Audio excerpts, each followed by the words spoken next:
The billionaire in rags. When love saw beyond dust, have you ever wondered? Would people still love you if they didn't know what you had? In a world where love is measured in cars, houses, and bank alerts. Can someone still choose you for who you are, not what you own? This is the untold story of Zion Adewale, the son of a billionaire who dressed in rags just to find the one heart that could see him, not his gold. Stay with me, dear viewer, because what happens next will open your eyes to the meaning of true love. Soft African flute music fades in. Lagos city sounds, cars honking, distant gospel radio playing. At the Adewale mansion, Ikoyi, Lagos. Golden lights glowed across the marble floors. The air smelled of imported flowers and money. But in one corner of this giant mansion, a young man sat quietly by the window, deep in thought. His name was Zion Adewale, only son to Chief Adewale, a billionaire oil tycoon. Everyone in Lagos knew the Adewale family. But no one knew that inside Zion's heart lived a question money couldn't answer. Zion, softly, would anyone still love me if I had nothing? He had dated socialites, models, and businesswomen. Each time, it ended the same way, love that sparkled only when the money flowed. He stood up, staring at his reflection in the large mirror, his designer shirt, his polished shoes, his gold wristwatch. He smiled bitterly, all these shine. But who really sees me? That night, he made a decision that would change his life forever. Late night. Chief Adewale's study, a room filled with expensive art and leather chairs. Chief Adewale, Zion, why do you look like a man who just lost everything? You have the world at your feet. Zion, that's just it, Dad. The world at my feet, but emptiness in my chest. Chief Adewale, laughing. Ah, my son, you're too soft. You need to enjoy life. Go on a vacation. London, Dubai, Dad. I don't want a vacation, I want a revelation. I want to know if love still exists without money. Chief Adewale frowned, confused. You're talking like a poor man, Zion. Maybe that's what I need to become, to find the truth. He stood up firmly. Father, I want to live like an ordinary man, without cars, without bodyguards, without my name. Chief Adewale was stunned. Zion, don't do something foolish. This world is wicked. But Zion smiled faintly. So is false love. By dawn, he packed a small bag, a few shirts, one pair of slippers, and 10,000 Nigerian nairas in cash. He took a long look at his mansion, whispered a short prayer, and left quietly before sunrise. He arrived in Ajij, a place far from the comfort of marble and luxury. The smell of roasted corn, the laughter of children, and the heat of life filled the air. He found a small kiosk to rent, owned by Mama Iredi, a sharp-tongued but kind widow. Zion, good morning, Ma, please. I need a small place to stay. Mama Iredi, you don't look like one of us. You sure you can handle this life? Zion, smiling, I'll try my best. Mama Iredi, squinting, okay, 1,000 Nigerian nairas per week. No trouble, no stories. That night, Zion slept on a thin mat in a small wooden room. For the first time in his life, there was no air conditioner humming, only the sound of crickets and the hum of people chatting outside. He smiled. So this is how real life feels. The sky was still pale blue when the city began to stir. Roosters crowded in the distance. Engines rumbled awake, hawkers called out, and the aroma of roasted corn drifted through the narrow roads like an early morning perfume of survival. Zion adjusted the worn slippers on his feet and stepped out of the small wooden room. Mama Iredi had rented to him. The street was alive, raw, noisy, unfiltered. Children chased one another with laughter. Tricycles honked impatiently. And somewhere in the background, a gospel song played from an old radio that had survived 1,000 repairs. He smiled slightly, whispering, so this is the real world. His stomach growled. He hadn't eaten since the day before, but he didn't crave anything luxurious, just a meal prepared by real hands. That was when he saw her, by the junction, beside a shaky wooden table and a smoking charcoal grill. stood a young woman fanning the fire with a piece of broken plastic. Her wrapper was tied neatly around her waist. Her headscarf folded just right. Her skin glowing with a blend of sweat and sunlight. Her name, he would later learn, was Tola, though everyone called her Tola. The corn queen because no one's corn roasted as perfectly as hers. She noticed him approaching, his shirt faded, his jeans torn at the knees, but there was something clean in his eyes, a gentleness wrapped in mystery. Tola, grinning, "Good morning, sir. Would you like some roasted corn? It's fresh and hot." Zion, smiling, "If your corn is half as bright as your smile, then I'm already satisfied." She laughed so hard that the charcoal almost went out. "Oh, you have a smooth tongue. Will flattery be your method of payment?" Zion, laughing, "If smiles were currency, you'd be the richest woman in all of Ajij." For a brief moment, she paused. His voice didn't sound like that of an ordinary man from the street. It was calm, well-spoken, and graceful. But before she could think further, another customer shouted, "2 corn for 200. And she turned back to her work, her hands dancing gracefully over the fire. Zion waited patiently, watching her every movement, the way she turned the corn without burning her fingers, the rhythm with which she blew away smoke, the way she wiped the sweat from her forehead with the back of her arm, and smiled through the heat. He had seen women in designer gowns and diamond jewelry, but none looked as beautiful as this young woman covered in charcoal smoke and morning light. Tola, handing him the corn, "Here you go, sir. It's hot, just like the Lagos sun. But be careful, it can burn you." Zion, "I'm used to fire. I grew up around people who looked calm but burned on the inside." She blinked, surprised by the depth of his words, then smiled again. "You speak like someone who's read too many books." Zion, chuckling, "Maybe books kept me alive when life became confusing." He handed her a crumpled 100 Nigerian Naira's note, and she examined it gently, trying not to embarrass him. "If you don't have enough, you can pay later. It's fine." Zion, frowning slightly, "You would trust a stranger?" Tola, "If God still trusts us every morning to wake up, who am I not to trust you?" Her answer struck him like a soft thunder in silence. That was the first moment. Zion felt his disguise beginning to fade, not from his clothes, but from his heart. He realized that the poor didn't wear rags because they wanted pity. They wore them because they had learned to face life storms with dignity. He stood there longer than he intended, chewing his corn slowly, pretending to enjoy the morning, but truly watching her soul. She caught him staring and raised an eyebrow. "Sir, is the corn sweet, or is it me you're looking at?" Zion, grinning, "Both. But I think the corn will finish first." She burst into laughter again, and nearby hawkers turned to see what kind of man could make Tola laugh so joyfully that early in the morning. Old Mama Iredi walked by carrying crates of soda. "Tola, so it's my new tenant you're laughing with? Be careful, young man, she'll break your heart." Everyone laughed. Tola rolled her eyes playfully. "Mama Iredi, leave him alone. He's just hungry and talkative." Zion, bowing slightly, "Good morning, ma'am."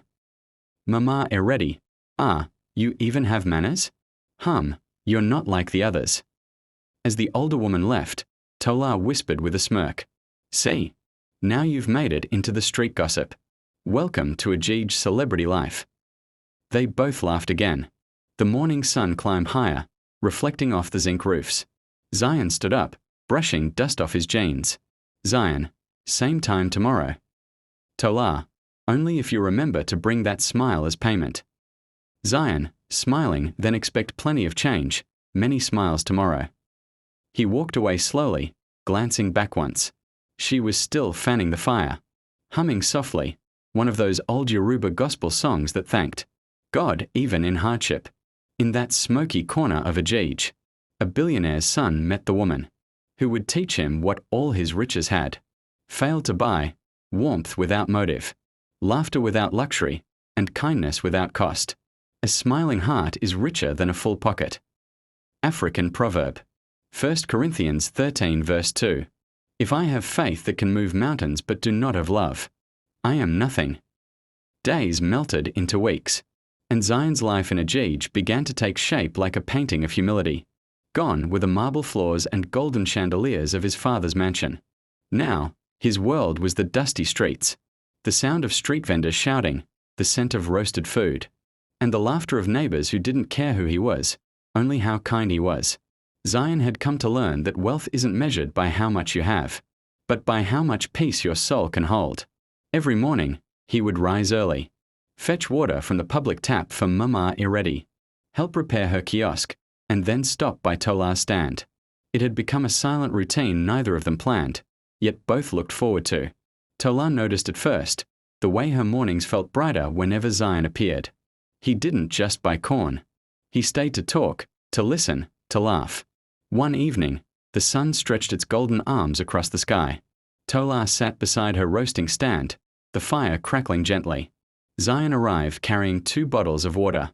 "You've been working since morning. You should drink something before you faint and leave me here hungry." Tola, smiling, "You? Hungry? You're always teasing. Do you ever stop talking?" Zion, grinning, "Only when I'm thinking about something beautiful." Tola, raising an eyebrow, "And what's beautiful this time?" Zion, quietly, "The way you make hard work look graceful." She froze for a second, unsure how to respond. Her cheeks warmed as the firelight danced across her face. She turned back to the grill, pretending to focus, and said softly, "You talk like someone who's never had to struggle." Zion, "Maybe not like you have, but struggle isn't only about money. Sometimes it's about the heart." Their eyes met briefly, and she saw something heavy in his gaze, a quiet sadness that didn't fit the cheerful man she knew. Soon, people began to talk. Children would giggle when they saw Zion carrying Tola's firewood. Older women whispered, "That young man must really like her. Look how he helps her every day." Mama Iredi teased him endlessly. "Z, if you're going to marry my daughter Tola, better start saving. I want a big wedding." Zion, laughing, "Mama, you'll eat the biggest cake in Lagos when that day comes." Mama Iredi, "You see, you've already planned it." The whole street found joy in their simple friendship. Even the air seemed to change when they laughed together. One Sunday evening, after closing her stand, Tola sat outside her small apartment. The streets were calm, and the moon hung low. Zion joined her, carrying 2 roasted corns he had bought earlier. They sat in silence for a while, listening to distant gospel music playing from a neighbor's window. Tola, "Z, you're strange." Zion, amused, "Strange? Why?" Tola, "You don't act like other men here. You respect everyone, even children. You don't chase women or brag. Sometimes I wonder if you're hiding something." Zion, smiling, "Maybe I'm hiding pain." Her expression softened. "Pain?" Zion, "Yes, the pain of being loved for the wrong reasons." She looked down, turning the corn in her hand slowly, whispering, "Whoever broke your heart must have been blind." Zion, smiling, "Maybe God closed her eyes so I could find you." Tola turned away, pretending to laugh it off, but her heart skipped a beat. Something about his words felt deeper than a joke. Zion became part of her world in quiet ways. He helped her restock charcoal, carried her baskets after rain, and repaired her small wooden table when it cracked. He never asked for anything in return. And each time she tried to thank him, he would shrug. "You sell joy with your smile. I'm just collecting my share." Some nights, they would sit near the road, sharing simple stories about life, about dreams, fears, and funny market moments. Zion never spoke about his past, and Tola never asked. She thought he was just another young man trying to survive. But to him, those evenings were sacred. They were the first time he felt free from status, expectations, and the weight of wealth. One afternoon, a storm rolled in suddenly. The wind tore through the streets, scattering umbrellas and chasing people into shelter. Tola rushed to cover her stand, but the rain came too fast. Her small roof collapsed, and her roasted corn scattered into the mud. Zion ran toward her, his clothes drenched, water dripping from his hair. He helped her lift the broken table while people hurried past. Tola, crying softly, "Everything I worked for is gone. How will I start again?" Zion, "You'll start again. Because you have something no one can. Destroy your strength. She sank to her knees in frustration. Zion reached into his pocket. He had only 3,000 Nigerian nairas left. He placed it gently in her hand. No, I can't take this. You need it more than I do. Zion, please. You gave me joy when I had nothing. Let me give you hope. Their eyes met, two worlds colliding quietly under the rain. That was the night something unspoken began to grow between them. Not love that rushed, but love that waited, patient, humble, and true. He had come to find truth, and she had unknowingly become his teacher. Through her, Zion discovered that love has no class, no currency, and no costume. In a world obsessed with wealth, a woman in a simple wrapper taught a billionaire's son the language of kindness. When a flower grows in the dust, it doesn't ask for gold to bloom. Proverbs 19 verse 17. Whoever is kind to the poor lends to the Lord, and he will reward them for what they have done. The rain had stopped, but the storm inside Zion's heart had just begun. Days passed, and word spread across the street that a convoy of black SUVs had entered Ajij. The noise of engines drew everyone out of their homes. From one of the cars stepped Chief Adewale, Zion's father, furious, proud, and impatient. Chief Adewale, where is Zion Adewale? Where is my son? The neighbors whispered in shock. Zion stepped out slowly, still dressed in his worn shirt and slippers. Chief Adewale, you embarrassed this family. Living like a beggar among strangers? What foolishness is this? Tola stood frozen, the pieces of truth forming painfully in her mind. Wait, you're a billionaire son. Zion, quietly, Tola, I wanted to tell you. I only wanted to be seen for who I am, not what I have. Chief Adewale, angrily, you see. Even she didn't know. You're living in lies. Tola's eyes filled with tears. You lied to me, Zion. I trusted you. He reached for her hand, but she pulled away. Zion, I didn't lie to hurt you. I only wanted to find love that sees beyond money. Tola, crying, and you found it, only to break it. She turned and walked away in silence as rain began to fall again, washing away words neither of them could say. Back at the mansion, Zion said little. The luxury around him now felt like a prison made of gold. He missed the laughter, the smell of charcoal, the warmth of simple days. He had found what he was looking for, but lost it because of the way he sought it. Meanwhile, Tola returned to her stand. She worked quietly, smiling for customers but broken inside. Sometimes, when the evening breeze passed, she thought she could still hear his voice whispering, You gave me joy when I had nothing. A month later, Chief Adewale organized a charity event for small businesswomen in Lagos. Among the invited was Tola, nominated by Mama Ireti, though she didn't know who sponsored it. She arrived at the hotel shyly, her best dress pressed, her heart uneasy. When she walked into the bright hall, her steps faltered, because there, on the stage, stood Zion. He smiled gently, his voice calm over the microphone. Tonight, I want to honor one woman. She taught me that love has nothing to do with what you have, but everything to do with who you are. Miss Tola, please come forward. The crowd turned as Tola slowly walked to the stage, trembling. Zion knelt down, holding a ring. Tola, you loved me when I had nothing. I am not asking you to love my name or my wealth, just me. Will you marry me? Tears streamed down her face. Yes, Zion. I will, not because you're rich, but because you're true. The hall erupted in applause. Chief Adewale smiled proudly, wiping a tear from his eye.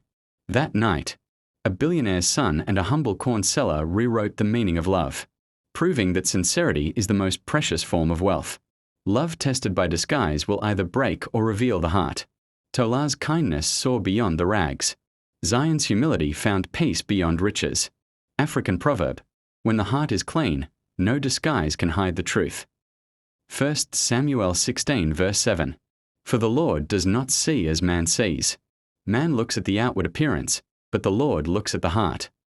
Dear viewer, if this story touched you, comment True Love Sees Beyond Riches.